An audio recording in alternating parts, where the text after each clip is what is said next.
Hi hello നമസ്കാരം. സജീന വ്ളോഗ്സിലേക്ക് എല്ലാവർക്കും സ്വാഗതം. ഞാൻ ഒരു 2-3 ദിവസമായിട്ട് സത്യം പറഞ്ഞ ഞാൻ ഭയങ്കര ടെൻഷനിലായിരുന്നു. എന്താണെന്ന് വെച്ചാൽ നമ്മുടെ ഒരു ഫ്രണ്ടിന് വേണ്ടി നന്മ ഉദ്ദേശിച്ച് നമ്മളൊരു കാര്യം ചെയ്തത് അതവർക്ക് നെഗറ്റീവായിട്ട് വരുമോ എന്നുള്ളൊരു പേടി ഉണ്ടായിരുന്നു. ഈ ഒരു പേടി എനിക്ക് ഉണ്ടാക്കുക എന്നത് മാത്രമായിരുന്നു ഇത് ചെയ്തവന്മാരുടെ എല്ലാവരുടെ ലക്ഷ്യം. എല്ലാവരുടെ അടുത്തും പറയുകയാണ്, ഞാൻ പേടിച്ചു. സത്യമായിട്ട് ഞാൻ ചെറുതായിട്ടൊന്ന് ടെൻഷനായി. കാരണം എനിക്ക് ആ നിയമം അറിയില്ലായിരുന്നു. അതെന്താണ് സംഗതി എന്ന് നിങ്ങൾക്കൊക്കെ അറിയാമല്ലോ. അറിഞ്ഞൂടെങ്കിൽ നാളെ ഞാനൊരു വീഡിയോ ഇടുന്നുണ്ട്, അതിനകത്ത് വിശദമായിട്ട് പറഞ്ഞുതരാം. ഈ അറിയാവുന്നവന്മാർ കേൾക്കാൻ വേണ്ടിയിട്ടാണ് ഞാൻ ഈ പറയുന്നത്. അപ്പോൾ നമുക്ക് റീച്ച് കിട്ടാൻ വേണ്ടി എല്ലാം പറയുന്നുണ്ടല്ലോ. ഇപ്പോൾ രേണു സുധിയെ സപ്പോർട്ട് ചെയ്ത് ഞാൻ വീഡിയോ ഇടുന്നത് റീച്ച് കിട്ടാൻ വേണ്ടിയിട്ടാണെന്ന്. അതെ, റീച്ച് കിട്ടാൻ വേണ്ടിയിട്ട് തന്നെ. അപ്പം നീയൊക്കെ വീഡിയോ ഇടുന്നത് എന്തൊക്കെയാ? റീച്ച് കിട്ടാൻ വേണ്ടിയിട്ടല്ലേ? പക്ഷേ അവിടെ വേറൊരു കാര്യം നിങ്ങൾ ചിന്തിക്കേണ്ടതായിട്ടുണ്ട്. റീച്ച് മാത്രമായിരുന്നു എൻ്റെ ഉദ്ദേശമെങ്കിൽ, അതിൽ ഫ്രണ്ട്ഷിപ്പ് എന്ന് പറയുന്ന ഒരു സംഗതിക്ക് വാല്യൂ കൊടുക്കുന്നില്ലായിരുന്നു എങ്കിൽ ഞാൻ ഒരൊറ്റ വീഡിയോ ഇട്ടാൽ മതി രേണു സുധിയുടെ നെഗറ്റീവായിട്ടുള്ള. ഈ പോസിറ്റീവ് ഇടുന്നതിനെ കാട്ടി എത്രയ്ക്ക് മുന്നേ ഞാൻ കയറി പോയേനെ, റീച്ച് ആയേനെ എനിക്ക്. അപ്പോൾ റീച്ച് മാത്രമല്ല ചേച്ചിയുടെ ഉദ്ദേശം എന്നും കൂടെ ചേട്ടന്മാരൊന്ന് മനസ്സിലാക്കിയാൽ കൊള്ളാം. റീച്ച് മാത്രമല്ല, റീച്ചിന് വേണ്ടിയിട്ടല്ല സത്യത്തിൽ ഞാനിത് ചെയ്തതും ബ്ലോഗ് ചെയ്യാൻ തുടങ്ങിയതും ഒക്കെ. ഓരോ വീഡിയോ കാണുമ്പോൾ എനിക്ക് അതിനെ പ്രതികരിക്കണം എന്ന് തോന്നിയിട്ട് തന്നെയാണ്. അല്ല, അപ്പോൾ ഫ്രണ്ട്ഷിപ്പ് എന്ന് പറയുന്നതിന് ഒരു വാല്യൂ കൊടുക്കാത്ത വ്യക്തികളാണ് ഇങ്ങനെ ഘോരം കിടന്ന് പ്രസംഗിച്ചുകൊണ്ടിരിക്കുന്നതെന്ന് മനസ്സിലായി. പിന്നെ ഞാൻ ഇപ്പം വളരെ അത്യാവശ്യമായിട്ട് വന്നത് വേറൊരു കാര്യം പറയാൻ വേണ്ടിയിട്ടാണ്. അതിനു മുന്നേ എൻ്റെ ഈ വീഡിയോ ഇഷ്ടപ്പെട്ടാൽ ലൈക്ക് ചെയ്യുക, ഷെയർ ചെയ്യുക, കമൻറ്റ് ചെയ്യുക. അതിനു മുന്നേ ഈ ചാനൽ സബ്സ്ക്രൈബ് ചെയ്യാത്തവരുണ്ടെങ്കിൽ ഒന്ന് സബ്സ്ക്രൈബ് ചെയ്തേക്കുക. അതല്ല, ഇത് ഫേസ്ബുക്കിലാണ് കാണുന്നതെങ്കിൽ ആ പേജ് ഒന്ന് ഫോളോ ചെയ്തേക്കുക. എന്നെ എടുത്ത് ഇനി ആരൊക്കെ 10,000 നെഗറ്റീവ് ഇട്ട് ഒരു പോസിറ്റീവ് കമൻറ്റ് എനിക്ക് വന്നുള്ളെങ്കിൽ പോലും എനിക്ക് പറയാനുള്ളത് ഞാൻ പറയും, ഞാൻ വീഡിയോ ഇടും. അപ്പോൾ ഇപ്പോൾ ഞാൻ പറയാൻ പോകുന്നത് നമ്മുടെ അതുൽ ബ്ലോഗറെ കുറിച്ചാണ്. കാരണം എന്ന് പറഞ്ഞാൽ ഈ അതുൽ എന്ന് പറയുന്നത് നിസ്സാര പുള്ളിയല്ല കേട്ടോ. എല്ലാവരുടെയും പരാതിയും പരിഭവങ്ങളും ഇറക്കി വെക്കുന്ന ഒരു പ്രസ്ഥാനമാണ് ഈ അതുൽ. കാരണം എന്ന് പറഞ്ഞാൽ എന്തെങ്കിലും ഒന്നും സംഭവിച്ചാൽ ഉടനെ അതുലിനാണ് ഇട്ട് കൊടുക്കുന്നത്. ചേട്ടാ, ഇന്നൊരു സംഭവം ഉണ്ടായിട്ടുണ്ട്, അതൊന്ന് പരിഹരിക്കണേന്ന്. അപ്പോൾ ഈ പരിഹരിക്കാൻ ഇട്ട് കൊടുക്കുന്ന വിഷയം എന്ന് പറയുന്നത് വർഷങ്ങൾക്ക് മുന്നേയും മരിച്ചുപോയ ഒരു വ്യക്തിയുടെയും കൂടെ ആകുമ്പോഴത്തേക്ക് ഭയങ്കര റീച്ചാണ് അതിന്. സംഗതി മനസ്സിലായില്ല? ഞാൻ പറയാം. ആദ്യം ഈ വീഡിയോ ഇച്ചിരി ഒന്ന് നിങ്ങൾ കണ്ടു നോക്കും. ഇച്ചിരി അല്ല, അതിൻ്റെ ഫുള്ളും കണ്ടാലേ കാര്യങ്ങൾ മനസ്സിലാവത്തുള്ളൂ. ഒന്ന് കാണാം.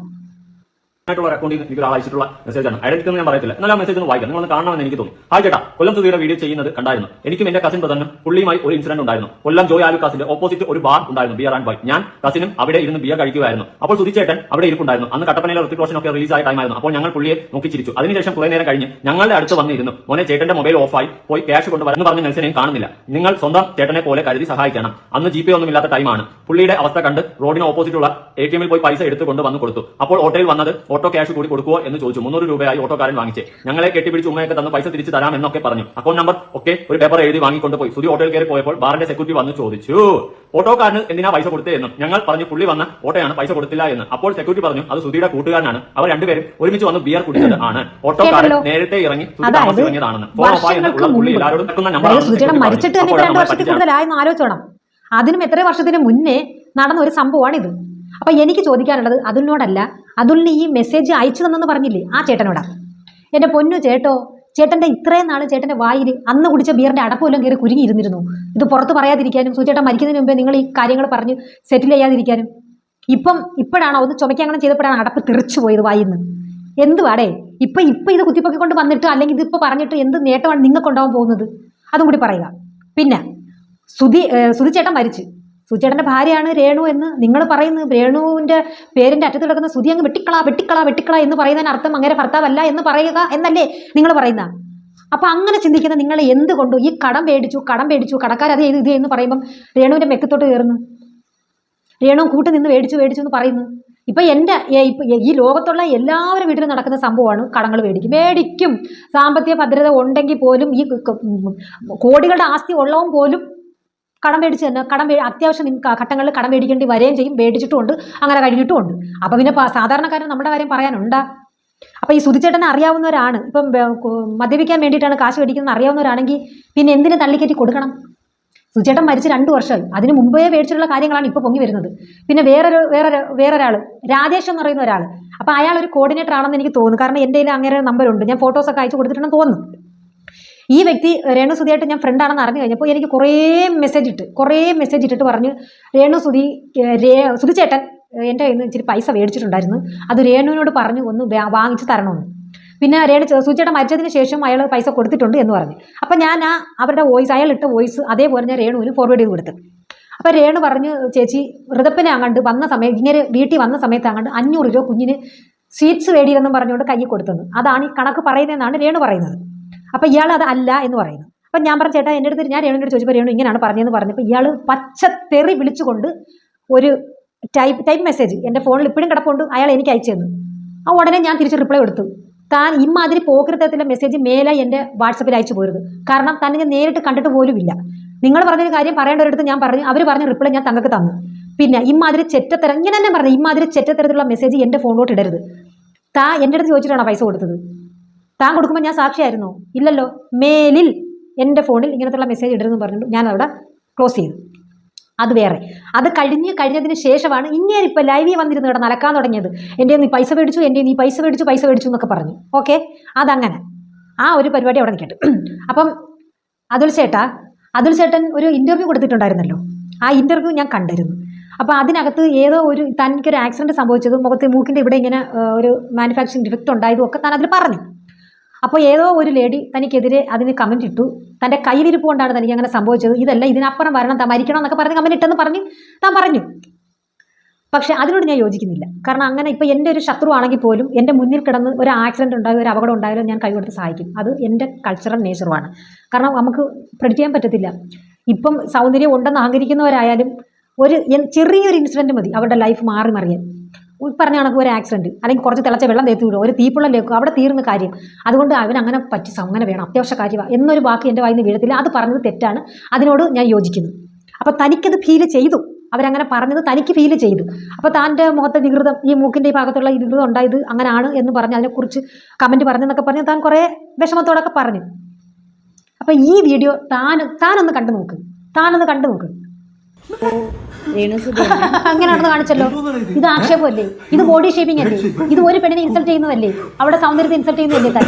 അപ്പൊ തനിക്ക് മാത്രമേ എന്തോ ആവാറുള്ളൂ. അപ്പൊ ഞാൻ തിരിച്ചങ്ങോട്ട് പറയുന്നത്, താൻ പോയി തന്റെ മുഖം നോക്കണോ ആദ്യം കണ്ണാടിയിലെന്ന് പറഞ്ഞാൽ തനിക്ക് എങ്ങനെ കൊള്ളു അത്? അപ്പൊ അതുകൊണ്ട് നിങ്ങൾ പറയുമ്പോൾ ഒരു ന്യായം, വേറൊരാൾ പറയുമ്പോൾ വേറൊരു ന്യായം, അങ്ങനെ വരരുത്. എല്ലാവർക്കും ഒരേ കണക്ക് തന്നെ ഫീലിംഗ്.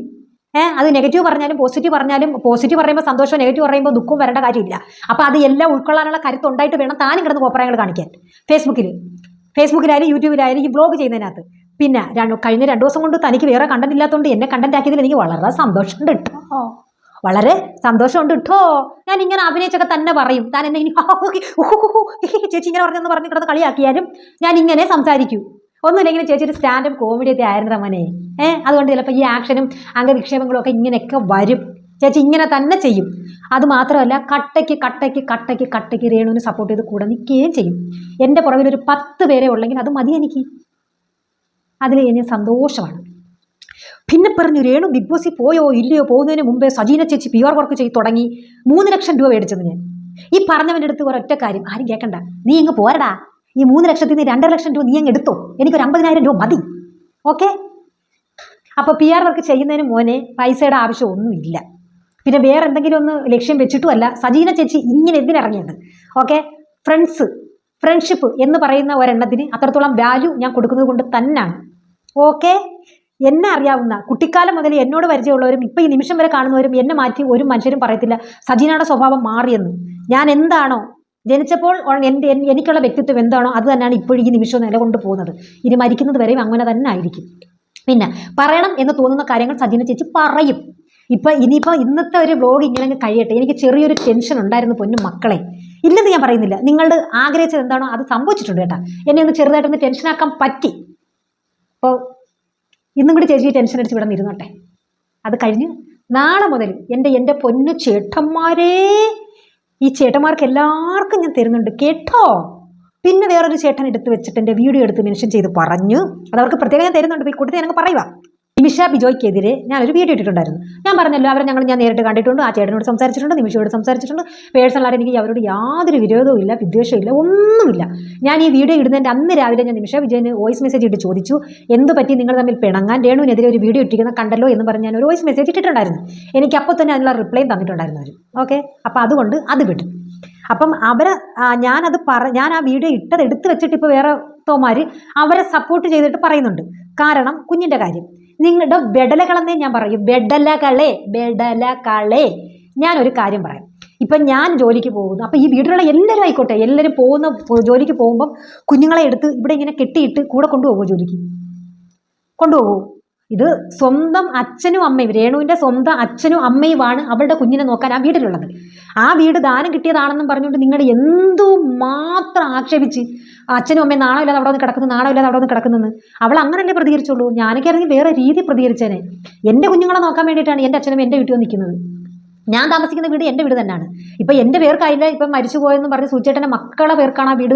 രേണുവിനകത്ത് ഒരു അവകാശവും ഇല്ല എന്ന് പറയുന്ന ആൾക്കാർ വേറുള്ള കാര്യത്തിൽ എന്തുകൊണ്ട് രേണുവിന് മാത്രമേ ഉള്ള അവകാശം എന്ന് പറഞ്ഞുകൊണ്ട് വരുന്നത്? സുധിച്ചേട്ടൻ മരിക്കുന്നതിന് മുമ്പ് മേടിച്ച കടങ്ങൾ തീർക്കാൻ അവകാശിയും അധികാരവും രേണുവിന് മാത്രമാണെന്ന് പറയുന്ന ഈ വ്യക്തികൾ എന്തുകൊണ്ട് സുധിച്ചേട്ടൻ്റെ കുഞ്ഞുങ്ങൾക്ക് അവകാശമുള്ള വസ്തുവിനകത്ത് രേണുവിന് അവകാശമില്ല എന്ന് പറയുന്നു? ഇത് ഞാൻ നിങ്ങളോട് ചോദിക്കുകയാണ്, നിങ്ങൾ എനിക്കൊരു ഉത്തരം തരണം. ഓക്കെ, ഇനിയിപ്പോൾ നാളെ മുതൽ തിരക്കാണെന്നറിയാം, ഇതിൻ്റെ പുറകിൽ നടക്കാൻ സമയം കാണത്തില്ല, അല്ലാതെ ഇനി ബിഗ് ബോസ് ആയിരിക്കും. ഓക്കെ, എന്നാലും ഞാൻ പറയാനുള്ളത് ഞാൻ പറയും. അങ്ങനെയുള്ളൊരു സന്ദർഭത്തിൽ സ്വന്തം അച്ഛനും അമ്മ ഇത്രയും ഇൻസൾട്ട് ചെയ്ത് സംസാരിച്ച് ഈ ജോലിക്ക് പോണ കാര്യം പറഞ്ഞപ്പോൾ ഒരു സന്ദർഭത്തിൽ അവൾ പറഞ്ഞതാണ്. എങ്കിൽ പിന്നെ അച്ഛനമ്മ അവിടെ നിന്ന് പറഞ്ഞു വിടാം, നിങ്ങളൊന്ന് നോക്കാൻ എൻ്റെ കൊച്ചിനെന്ന്. അതിലെന്താ തെറ്റ്? ആരാണെങ്കിലും പറഞ്ഞു പോകും, പറയും. അവളുടെ കൊച്ചിനെ സുരക്ഷിതമായ കൈകളിലാണ് അവൾ ഏൽപ്പിച്ചിട്ട് ജോലിക്ക് പോകുന്നത്. അതിന് നിങ്ങൾക്ക് ഇത്ര കുഴപ്പമുണ്ട്? ഒരു കുഴപ്പം ഉണ്ടാവേണ്ട കാര്യം ആർക്കുമില്ല. അപ്പം ആ ഒരു വാക്ക് അവളെ വായിന്ന് വീണോടെ അവൾ ദേഷിച്ച് കൊച്ചിനെ കൊണ്ട് വല്ലടാൻ കളഞ്ഞ.